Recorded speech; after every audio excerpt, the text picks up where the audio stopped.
ዋላችሁ? እኔ በመጀመሪያ ደስ ያለኝ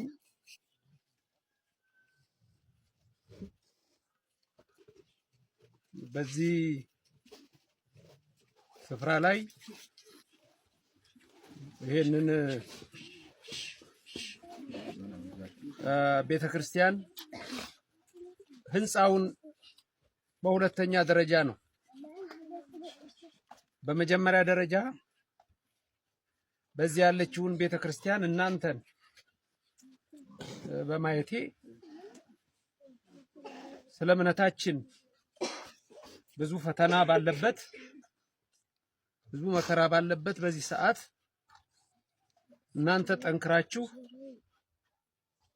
እግዚአብሔር አቶ በላቸውንም አዘጋጅቶ ከነቤተሰቦቹ በእናንተ አቅም ይሄን ለመስራት መምጣታችሁና መነሳታችሁና እዚህ ደረጃ ማድረሳችሁ እግዚአብሔርን አመሰግናለሁ። አንደኛው ስለናንተ ቺን ቤተክርስቲያን በዚች ያለች ምእመናን በጠቅላላ እግዚአብሔር ይመስገን። ቤተ መቅደሷን አይቻታለሁ። ከዚህ ወጣችሁ ወደዚህ ለመግባት ነው።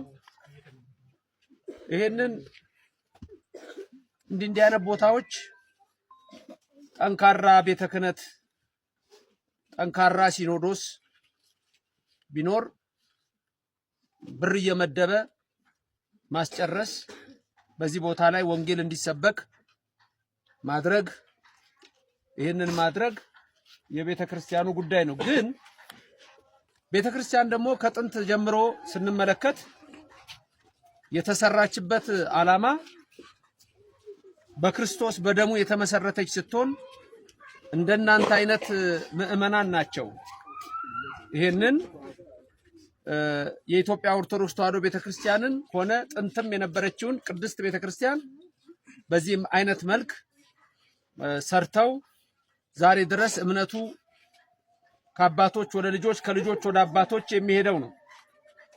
እኔ አቶ በላቸውም ሲናገር ገና መጀመሪያ እናንተ ስትዘምሩ ደሞ ተፈሲ ማርያም እኔ መኪና ውስጥ እሱን እያልኩ ነበረ ስመጣ የነበረውና እዚህ ደግሞ እናንተ እሱን ስትሉ እናንተን በማየት ራሱ በጣም ደስተኛ ነኝ። እኔ እንደዚህ አይነት ቦታዎች ማየት ለኔ ነው ጥቅሙ። እኔ በራሴ ብዙ ሳይሆን የሚመለከቱ ምእመናን አሉና አቶ በላቸውና እናንተ የሰጣችሁኝን አደራ ለሚመለከታቸው ሁሉ ለማድረስ እኔ በቅበላ ቀን ስጋ የምትበሉ ሰዎች በደንብ አድርጋችሁ ስሙኝ። ሁላችሁም ይሄን ቪዲዮ በዚህ ምሽት ሼርና ኮፒ ሊንክ ላይ ሪፖስት እያደረጋችሁ ለሁሉም አዳርሱልኝ። ሁላችሁም ቤቱን ፎሎ አድርጉና ጀምሩት። እና ቅበላ ማለት ምን ማለት መሰላችሁ? መቀበል ማለት ነው። ማንም መቀበል ሙሽራውን ኢየሱስ ክርስቶስን መቀበል ማለት ነው።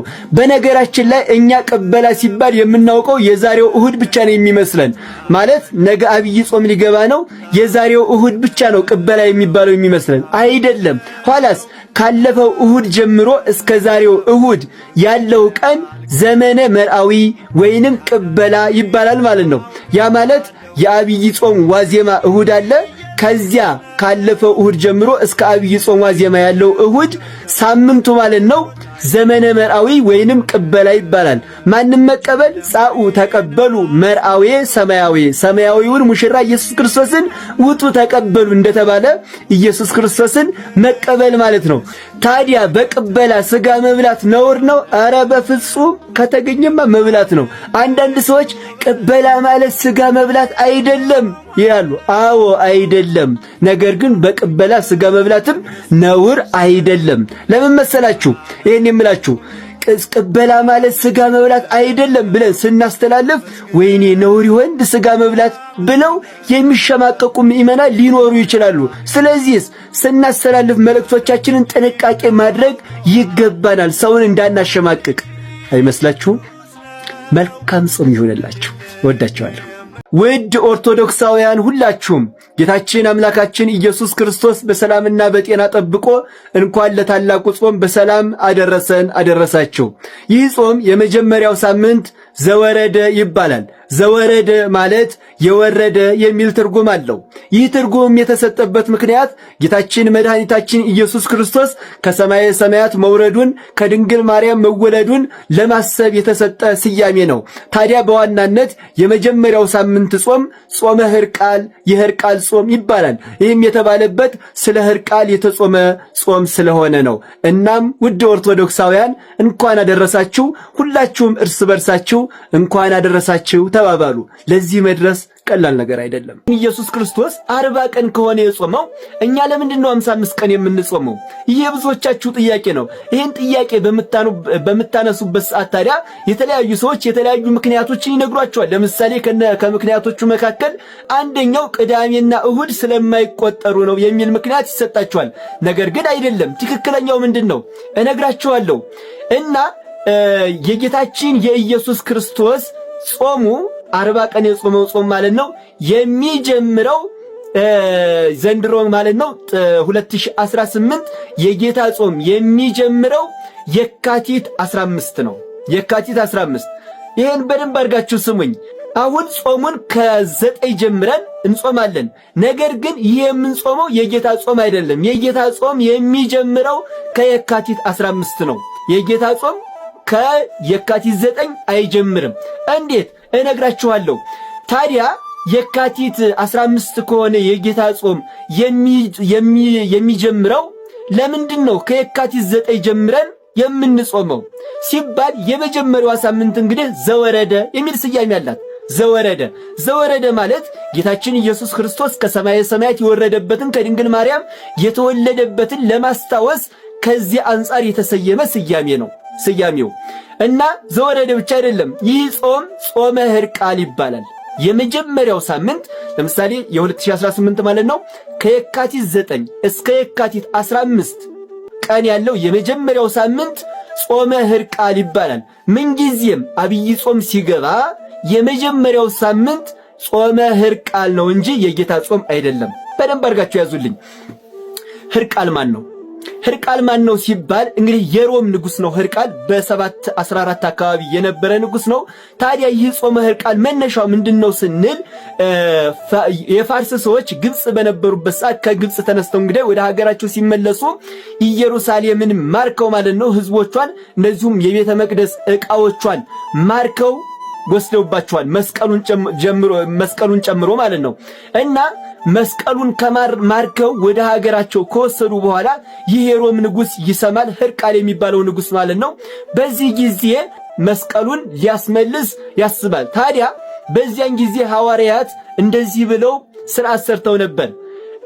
ሰው የገደለ ሰው ዕድሜ ልኩን ይጹም የሚል ሥርዓት ሰርተው ነበር ሐዋርያት ማለት ነው። እና ንጉሱ ይህንን ሲያስብ አይ ዕድሜ ልኬን እንዴት አድርጌ እዚያ ከወረድኩ ያንን መስቀሉን ላስመልስ ስል ሰው መግደል አይቀርም፣ እንዴት አድርጌ ነው ታዲያ ማረገው ሲል ህዝቡ ይሄንን ሐሳቡ ህዝቡ ሲሰሙ ማለት ነው አንተ ብቻ ውረድና መስቀላችንን ንዋየ ቅድሳታችንን አስመልስልን፣ እኛ ያንተን ጾም እኛ ተከፋፍለን እንጾማለን። የአንድ ሰው ጾም ቢበዛ የአንድ ሰው ዕድሜ ቢበዛ 80 ዓመት ነው። ስለዚህ የዕድሜ ልክህን ጾም እኛ ተከፋፍለን እንጾማለን። አንተ ውረድና የማረከውን ማርከህ መስቀሉን አስመልስልን አሉት ማለት ነው። እንግዲህ ይህን ታሪክ በስንክሳር በመጽሐፈ ስንክሳራችን መጋቢት 10 ላይ የምታገኙት ነው። ከዚያም በኋላ እርሱም ወረደና መስቀሉን አስመለሰ። ህዝቡም የእርሱን ተከፋፍለው ጾሙ ማለት ነው። ከዚያ ጊዜ ጀምሮ የነበሩ ምእመናን እየጾሙት ዛሬ ላይ ደረሰ ማለት ነው። ታዲያ ሁል ጊዜ አብይ ጾም ሲገባ የመጀመሪያው ሳምንት ጾመ ሕርቃል ነው። ጾመ ሕርቃል ነው እንጂ የጌታ ጾም የመጀመሪያው ሳምንት ጌታ የጾመው ጾም አይደለም። በደንብ አድርጋችሁ ያዙልኝ። ጌታ የጾመው ጾም የሚጀምረው በሁለተኛው ሳምንት ላይ ነው። ይሄውም ቅድስት ከሚለው ማለት ነው። ቅድስት ከሚለው ሳምንት ከእሁዱ ጀምሮ ጌታ የጾመው ጾም የ40 ቀኑ ጾም ማለት ነው ከሁለተኛው ሳምንት ይጀምራል። የዘንድሮ የ2018ቱ ከየካቲት 15 ይጀምራል ማለት ነው። እናም የጌታ ጾም የካቲት 15 ወይንም በሁለተኛው ሳምንት ቅድስት ላይ ተጀምሮ ከተቆጠረ መቼ ያልቃል? ቅዳሜና እሁድስ ይቆጠራሉ? 40 ቀን እንዴት ነው የሚሞላው ሲባል ቅዳሜና እሁድ ይቆጠራሉ። አንዳንድ ሰዎች ቅዳሜና እሁድ ያው ከጡልላት እንጂ ቀኑ ሙሉ ስለማንጾም አይቆጠሩም እያሉ የሚያስተምሩ ስለምሰማ ነው። ነገር ግን በፍጹም እነዚህ አልፈ ምናምን የምትቆጥረው ጾም የለም። ስለዚህ ቅዳሜና እሁድም ይቆጠራሉ። እንዴት ነው ታዲያ 40 የሚሞላው ነው ጥያቄው። ሰብስክራይብ አድርጉ እና 40 ቀን የሚሞላው ልክ ከቅድስት ጀምራችሁ ስትቆጥሩ ከቅድስት እስከ ምኩራብ፣ ከምኩራብ እስከ መጻጉዕ፣ ከመጻጉዕ እስከ ደብረ ዘይት፣ ከደብረ ዘይት እስከ ገብርኄር፣ ከገብርኄር እስከ ኒቆዲሞስ፣ ከኒቆዲሞስ እስከ ሆሳዕና 6 ሳምንታት አሉ። 6 ሳምንታት ማለት 6ን በ7 ስታባዙት 42 ይመጣል። 42 የመጣው ግን እስከ ሆሳዕና እሁድ አይደል? ሆሳዕና የሚሆነው እስከ እሁድ ቆጥረን ነው። ነገር ግን የጌታ ጾም ቅድስት ላይ ይጀምርና ልክ የኒቆዲሞስ ዓርብ ላይ ያበቃል። የኒቆዲሞስ ዓርብ ላይ ተጽኢኖ ይባላል በቤተ ክርስቲያን ቋንቋ ማለት ነው። ዓርብ ተጽኢኖ እያሉ ካህናቱ እንደውም እንደ ታቦት መጽሐፍቱን ተሸክሞ ምናምን በቤተ ክርስቲያን ሲዞሩ ታያላችሁ። እና ልክ የቅድስት አሁን በ15 ጀምሮ ማለት ነው የቅድስት ላይ ይጀምርና የጌታ ጾም ኒቆዲሞስ ዓርብ የኒቆዲሞስ ዓርብ ላይ ያበቃል። ስንት ቀን ማለት ነው? 40 ቀን። ከኒቆዲሞስ ዓርብ በኋላ ያለችው ማናት? ቅዳሜ ናት። ያቺ ቅዳሜ ደግሞ የአልዓዛር ቅዳሜ ትባላለች። ጌታችን ኢየሱስ ክርስቶስ በአልዓዛር ቤት ገብቶ ምሳን ያደረገበት፣ እንደዚሁም ማርታ ለምን ትሰሪ ብዙ ለምን ትደክሚያለሽ ማርታ ህዳጥ ያክል ያለበት ማለት ነው። እና የአልዓዛር ቅዳሜ ትባላለች ያቺ ቅዳሜ። በማግስቱ ደግሞ ሆሳዕና ነው ማለት ነው። ስለዚህ 40 ቀን የሚሆነው ልብ አድርጉ እዚህ ላይ በደንብ 40 ቀን የሚሆነው ከቅድስት ጀምሮ እስከ ኒቆዲሞስ ዓርብ ያለው ቀን ነው። ጌታ የጾመው ጾም ይሄ ነው እንጂ ቅዳሜና እሁድን ሳትቆጥር አይደለም። ቅዳሜና እሁድ አይታለፍም፣ ይቆጠራል። ይሄኛው ዘወረደ ላይ ያለው ጾመ ሕርቃል ነው። ሕርቃል ስለ ሕርቃል የተጾመ ጾም ነው። እኛም እንጾመዋለን። የጌታ ጾም ቅድስት ላይ ይጀምራል፣ የኒቆዲሞስ ዓርብ ላይ ያበቃል። ስለዚህ 40 ቀን እዚያ ላይ ይሞላል ማለት ነው። ቅዳሜዋስ ከሆሳዕና እሁድ ዋዜማው ላይ ያለችው ቅዳሜ የአልዓዛር ቅዳሜ ትባላለች። ከዚያ ሆሳዕና ነው። ከዚያም በኋላ ያለው ሳምንት ደግሞ ሕማማት ይባላል። የክርስቶስን መከራ እያሰብን የምንጾመው ጾም ነው። በነገራችን ላይ እነዚህ 7ቱ አጽዋማት ሲባሉ በውስጣቸው ብዙ አጽዋማትን የያዙ ናቸው እንጂ እየተነጣጠሉ ቢቆጠሩ ከ7 ይበልጣሉ። 7ቱ አጽዋማት ተነጣጥለው ቢቆጠሩ ከ7 ይበልጣሉ። ለምሳሌ ጾመ ነቢያትን ስንቆጥር በጾመ ነቢያት ውስጥ ማን አለ? የአብርሃም ሶርያዊ ጾም 3 ቀን እንጾማለን። 3 ቀን። ነገር ግን የአብርሃም ሶርያዊን ጾም ለብቻው አንድ ብለን የነቢያትን ጾም ለብቻው አንድ ብለን አንቆጥርም። በአንድ ላይ ከጾመ ነቢያት ጋር አንድ ተብሎ ይቆጠራል። ለምሳሌ ጾመ ድህነት ዓርብና ረቡዕ ነው። ዓርብ አንድ ብለን አይደለም የምንቆጥረው። ጾመ ድህነት ብለን ረቡዕና ዓርብን በአንድ አድርገን እንደምንቆጥረው ማለት ነው። እዚህ ላይም አብይ ጾም ላይ ሲሆንም ልክ የሕርቃል ጾም አለ፣ የጌታችን ጾም አለ። ሕማማትን ደግሞ ስለ ጌታ መከራ እያሰብን የምንጾመው ጾም አለ። ስንት ሆነ ማለት ነው? 3 ነገሮች አሉ እዚህ ጋር ጾመ ሕርቃል፣ የጌታ ጾም እንደዚሁም የሕማማት ጾም። ስለ ሕማማቱ ስለ ግርፋቱን እያሰብን የደረሰበትን መከራ የተተፋበትን ምራቅ በቀራንዮ የተንገላታውን እንግልት ለኛ ብሎ የደረሰበትን ነገር መከራውን እያሰብን የምንጾመው ጾመ ሕማማት። ስለዚህ 3 ናቸው እዚህ ጋር የምንጾማቸው። ነገር ግን በአንድ ተጠቃሎ እንደ አንድ ተብሎ ተቆጥሮ አብይ ጾም ይባላል ማለት ነው። ስለዚህ አብይ ጾም አቆጣጠሩ የመጀመሪያው ጾም የጌታ ጾም አይደለም፣ ጾመ ሕርቃል ነው። ከዚያ የጌታ ጾም የሚጀምረው ቅድስት ላይ ነው። ቅድስት ማለት የሁለተኛው ሳምንት ላይ ማለት ነው። ከዚያ ቁጥሩ 40 ቀን የሚሞላው የኒቆዲሞስ ዓርብ ላይ ነው። በደንብ አድርጋችሁ ቁጠሩ። የኒቆዲሞስ ዓርብ ላይ ነው። ከኒቆዲሞስ ዓርብ በኋላ ያለችው ከሆሳዕና ዋዜማ ያለችው ቅዳሜ የአልዓዛር ቅዳሜ ትባላለች። ከዚያ እሁዱ ሆሳዕና ይባላል። ሆሳዕና ለወልደ ዳዊት እያሉ ህዝቡ ጌታ በአህያዋና በውርንጭላዋ ላይ ተጭኖ ወደ ቤተ መቅደስ የገባበት ቀን ሆሳዕና ይባላል። ከዚያም በኋላ ከሰኞ ጀምሮ እስከ ዓርብ ደግሞ ሕማማት ይባላል። ቀዳሚት ስዑር እንደዚሁም እሁድ ትንሣኤ ይሆናል ማለት ነው። እናም የአብይ ጾም አቆጣጠር ይሄንን ይመስላል። አንዳንድ ሰዎች ቅዳሜና እሁድ አይቆጠርም ምናምን የሚሉ ሰዎች ሲሰሙ እንደዚህ ይሄ ትክክል አይደለም በሉና በደንብ የያዛችሁትን አስረዷቸው። አቆጣጠሩ ይሄንን ይመስላል። የመጀመሪያው ሳምንት ጾመ ሕርቃል እንደሆነ የጌታ ጾም የሚጀምረው ከቅድስት ከሚባለው እሁድ እንደሆነ የኒቆዲሞስ አርብ ላይ እንደሚያበቃ ተጽዕኖ ተብሎ ያበቃል። እዚያ ላይ እንደሚያበቃ ከዚያ በማግስቱ ያለችው ቅዳሜ የአልዓዛር ቅዳሜ እንደምትባል ከዚያ ቀጥሎ ሆሳዕና እንደሆነ ከዚያ የሕማማት ጾም ከአብይ ከጌታ ከጾመው ጾም ጋራ አብሮ ሳይሆን ለብቻው ሕማሙን እያሰብን የምንጾመው ጾም እንደሆነ በደንብ አብራርታችሁ ልታውቁና ለሚጠይቃችሁም ልትናገሩ ይገባል። ግልጽ ነው አይደል? ገብቷቸዋል። የአብይ ጾም በነገው ዕለት ነው የሚገባው። ከቅድስት እሁድ ጀምሮ ቀጥሎ ባለው ሰኞ ነው ጌታችን ኢየሱስ ክርስቶስ የጾመው አርባው ጾም ሰኞ ነው የሚገባው። አብይ ጾም የሚባለው ጾም ታውቃላችሁ፣ ጾም ማለት መከልከል ነው። ጾም ሰማያዊ መልካችንን መጠበቅ ነው። ሰማያዊ መልካችንን እኛ የተፈጠርነው በማን መልክ ይመስላችኋል? ኦሪት ዘፍጥረት ምዕራፍ 1 ቁጥር 26 ላይ እንደተጻፈው በማን መልክ ነው የተፈጠርነው? በእግዚአብሔር መልክ ነው የተፈጠርነው።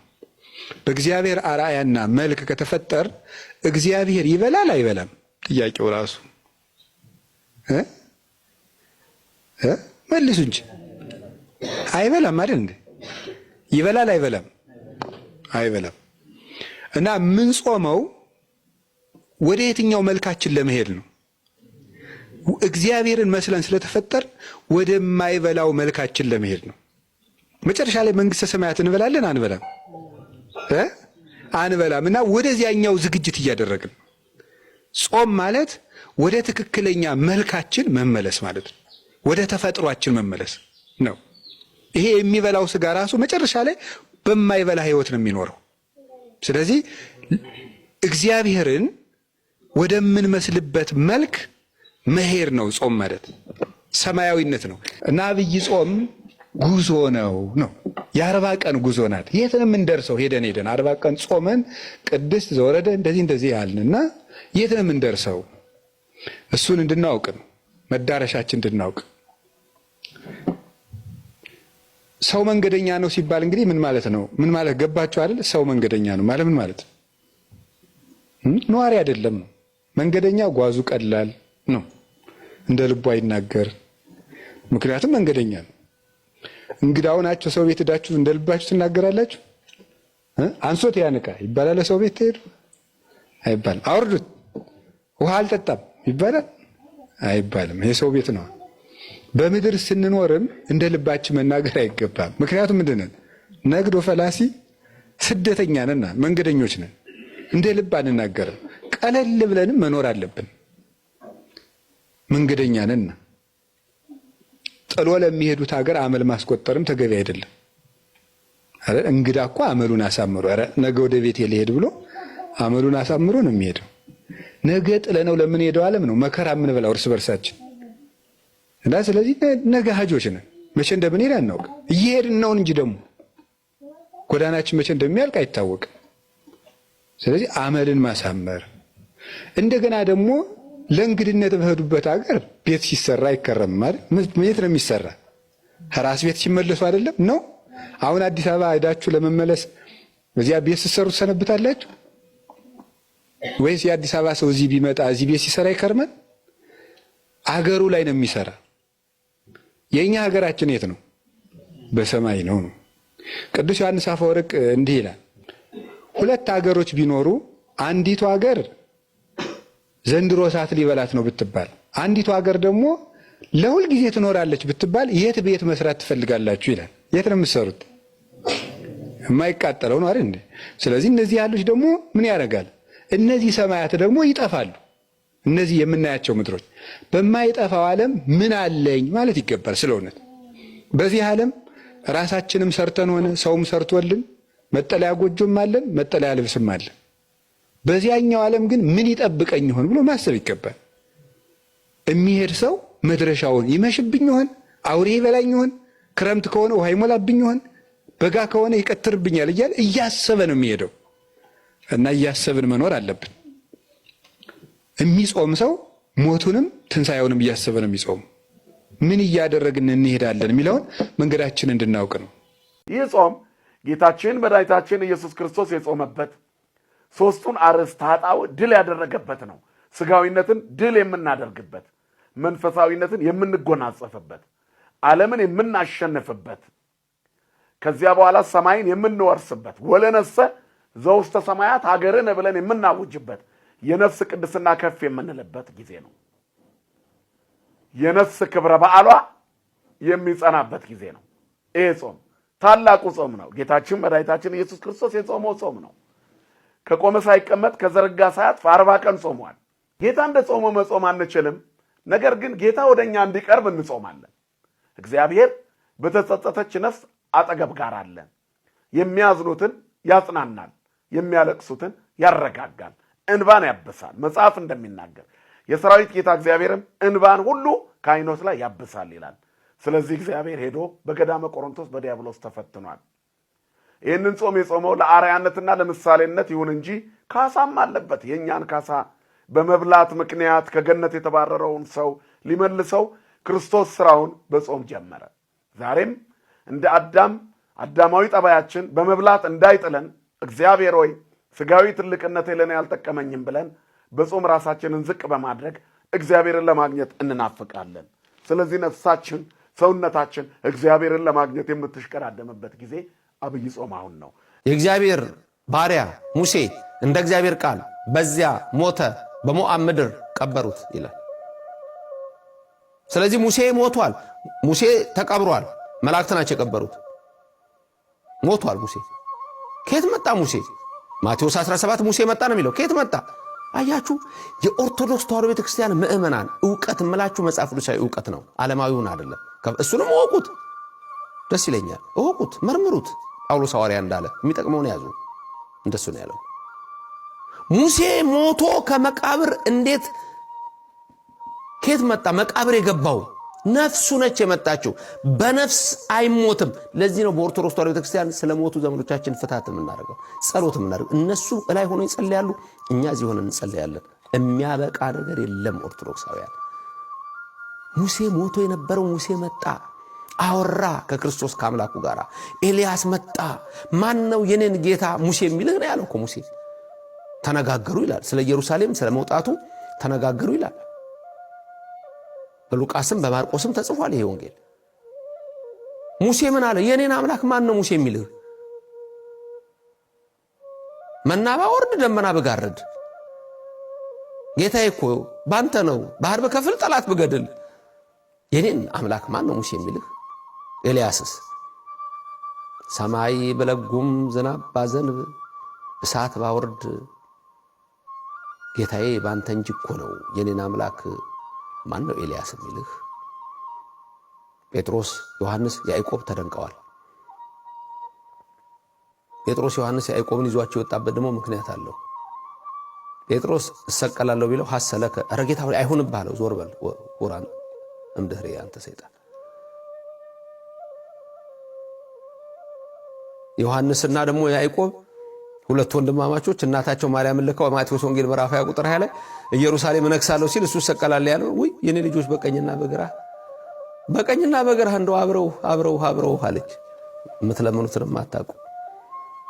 እንዲገባቸው ይዟቸው ወጣ። ሌሎቹ ከእግረ ደብር ናቸው። ልብሱ ተለወጠ፣ ነጭ ሆነ፣ አበራ፣ ተብረቀረቀ። ማየት አልቻሉም። ደመና ከሰማይ መጣ፣ ጋረዳቸው። ሙሴና ኤልያስ መጡ። እነ ጴጥሮስ ደንግጠዋል። ከሰማይ እንደገና ድምፅ ተሰማ። የምወደው ልጄ፣ ተመልከቱ፣ የምወደው ልጄ፣ ለተዋህዶ የመረጥኩት የምወደው ይሄው ልጄ፣ ወሎቱ ስምዑ፣ እሱን ስሙት፣ አምላክ ነው። ይሄ ድምፅ በታቦር ተራራ ተሰማ። ሙሴና ኤልያስ ተነጋገሩ። ከዛ በኋላ እነ ጴጥሮስ የሚሉትን አያውቁም፣ ግን መንፈስ ቅዱስ ያናግረዋል። ጌታ ሆይ በዚህ ተራራ ላይ መኖር ለኛ መልካም ነው። 3 ቤቶች እንስራ፣ አሃደ ለከ